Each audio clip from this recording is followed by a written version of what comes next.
লক্ষ্মীপুর-৩ আসন বাংলাদেশের অত্যন্ত গুরুত্বপূর্ণ একটি আসন লক্ষ্মীপুর-৩। আসনটি লক্ষ্মীপুর সদর উপজেলার ১২টি ইউনিয়ন ও লক্ষ্মীপুর পৌরসভা নিয়ে গঠিত আসন। এই আসনে বিএনপির মনোনয়ন পাবে বিএনপির যুগ্ম মহাসচিব শহীদ উদ্দিন চৌধুরী এনি এবং এই আসনেই জামায়াতে ইসলামী হতে মনোনয়ন পেতে পারে বাংলাদেশের স্বনামধন্য ও সুপরিচিত দুইজন আলেম, মুফতি কাজী ইব্রাহিম অথবা আল্লামা তারেক মনোয়ার। ইতিমধ্যে এই আসনে জামায়াতে ইসলামী তাদের মনোনয়ন দিয়েছে ছাত্র শিবিরের সাবেক কেন্দ্রীয় সভাপতি, ঢাকা মহানগরী উত্তরের সেক্রেটারি ডক্টর রেজাউল করিমকে। তবে তার মনোনয়ন বাদ দিয়ে এই আসনে মনোনয়ন দেওয়া হতে পারে আল্লামা তারেক মনোয়ার অথবা মুফতি কাজী ইব্রাহিমকে। এই দুইজন আলেম বাংলাদেশের বহুল জনপ্রিয় আলেম। যদিও আল্লামা তারেক মনোয়ারের বিরুদ্ধে কিছু সমালোচনা আছে ওয়াজের মঞ্চে উদ্ভট কথা বলার জন্য। বর্তমানে জামায়াতে ইসলামী দেশের স্বনামধন্য কিছু আলেমকে মনোনয়ন দিচ্ছে নিজ নিজ আসনে নির্বাচন করার জন্য। যেহেতু আলেমরা জনপ্রিয় ও তাদের সমাজে একটা গ্রহণযোগ্যতা আছে, সে হিসেবে জামায়াতে ইসলামী উল্লেখযোগ্য তাদের ঘরানার কিছু আলেমকে মনোনয়ন দিচ্ছে। আর সেটার ভিত্তিতেই লক্ষ্মীপুর-৩ আসনে এই দুইজন আলেমের মনোনয়ন নিয়ে আলোচনা হচ্ছে। তবে কে পেতে পারে লক্ষ্মীপুর-৩ আসনের মনোনয়ন, আর যেই পাক সে কি হারাতে পারবে বিএনপির অত্যন্ত জনপ্রিয় ও হেভিওয়েট নেতা শহীদ উদ্দিন চৌধুরী এনিকে, সেই বিষয়টি আজকেই জানব। তো চলুন শুরু করা যাক। মুফতি কাজী ইব্রাহিম, তিনি হচ্ছেন বাংলাদেশের সুনামধন্য এবং প্রথম সারির একজন আলেম। তিনি মূলত এক ধরনের কিতাবী মানুষ। মুফতি কাজী ইব্রাহিমের দাদা ছিলেন নোয়াখালীর আলিয়া কামিল মাদ্রাসার প্রতিষ্ঠাতা এবং সেই মাদ্রাসার সফল অধ্যক্ষ। বাংলাদেশের অত্যন্ত জনপ্রিয় একজন আলেম মুফতি কাজী ইব্রাহিম জন্মগ্রহণ করেন লক্ষ্মীপুর জেলায়। তিনিও বিভিন্ন সময় ওয়াজের মঞ্চে বিভিন্ন ধরনের বক্তব্যের কারণে প্রায়ই আলোচনা সমালোচনার অংশ হন, বিশেষ করে করোনা ভাইরাস নিয়ে বক্তব্য। যদিও তার কথার মধ্যে পরে বিভিন্ন কথা সত্য প্রমাণিত হয়, তারপরও নানা বিষয়ে কিছু কথা বলে সমালোচনার শিকার হন মুফতি কাজী ইব্রাহিম। তিনি ২০২১ সালে বাংলাদেশ সরকার কর্তৃক গ্রেপ্তার হন, পরে মুক্তি পান।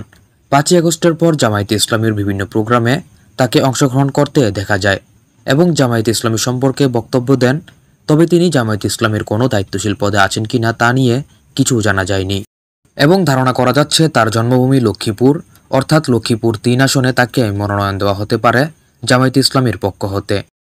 আল্লামা তারেক মনোয়ার, আল্লামা তারেক মনোয়ার একজন ইসলামী চিন্তাবিদ এবং বাংলাদেশের ইসলামিক জনপ্রিয় আলোচক। তিনি ১৯৬০ সালে লক্ষ্মীপুরে জন্মগ্রহণ করেন। তিনি ঢাকা বিশ্ববিদ্যালয়ের একজন ছাত্র ছিলেন। ইসলাম প্রচারের জন্য আল্লামা তারেক মনোয়ার একজন জনপ্রিয় মানুষ। তবে তার বিরুদ্ধেও রয়েছে বিভিন্ন সমালোচনা, আর তা হলো ওয়াজের মাঠে বিভিন্ন উদ্ভট কথাবার্তা, যে কারণে এখনও সমালোচনার শিকার হন তিনি। তিনি জামায়াতে ইসলামী সম্পর্কে প্রায়শই বিভিন্ন বক্তব্য দিয়ে থাকেন ওয়াজের ময়দানে। তবে তিনি জামায়াতে ইসলামীর কোনো পদে আছেন কিনা তা নিশ্চিত নয় এবং বিভিন্ন জনসভা, সেমিনার ও বিভিন্ন মঞ্চে জামায়াতে ইসলামের প্রোগ্রামে তাকে দেখা যায় এবং সেই হিসেবে অনেকেই ধারণা করছে তাকে লক্ষ্মীপুর-৩ আসনে মনোনয়ন দিতে পারে জামায়াতে ইসলামী। কেননা জামায়াত তাদের বিভিন্ন আসনে উল্লেখযোগ্য আলেমদের মনোনয়ন দিচ্ছে ভোটে জেতার জন্য। ইতিমধ্যে মনোনয়ন দিয়েছে কুষ্টিয়া-৩ আসনে মুফতি আমির হামজাকে। তবে কার আসলে এই আসন পাওয়ার সম্ভাবনা সবচেয়ে বেশি? যেহেতু ইতিমধ্যে ডক্টর রেজাউল করিমের নাম ঘোষণা করেছে জামায়াতে ইসলামী, তাহলে এই দুইজন আলেম থেকে একজনকে মনোনয়ন দিলে তিনি বাদ পড়বে। আর এই আসনে মনোনয়ন পাওয়ার সম্ভাবনা বেশি আল্লামা তারেক মনোয়ারের। মুফতি কাজী ইব্রাহিমের নির্বাচন করার কোনো ইচ্ছা বা তার কথায় সেরকম কোনো প্রতিফলন ঘটেনি তিনি নির্বাচন করবে এরকম কোনো কথা। তবে আল্লামা তারেক মনোয়ার জামায়াতে ইসলামী নিয়ে অনেক বক্তব্য দেন এবং দল থেকেও তার প্রতি আস্থা বেশি রয়েছে, আর সে হিসেবে মনোনয়ন পেতে পারে লক্ষ্মীপুর-৩ আসনে আল্লামা তারেক মনোয়ার।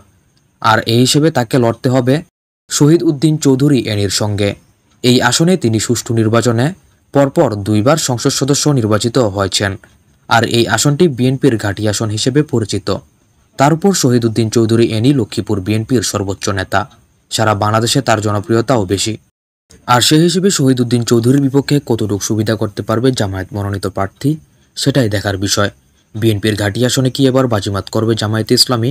দর্শক, আপনার কি মনে হয় অবশ্যই তা কমেন্ট করে জানান।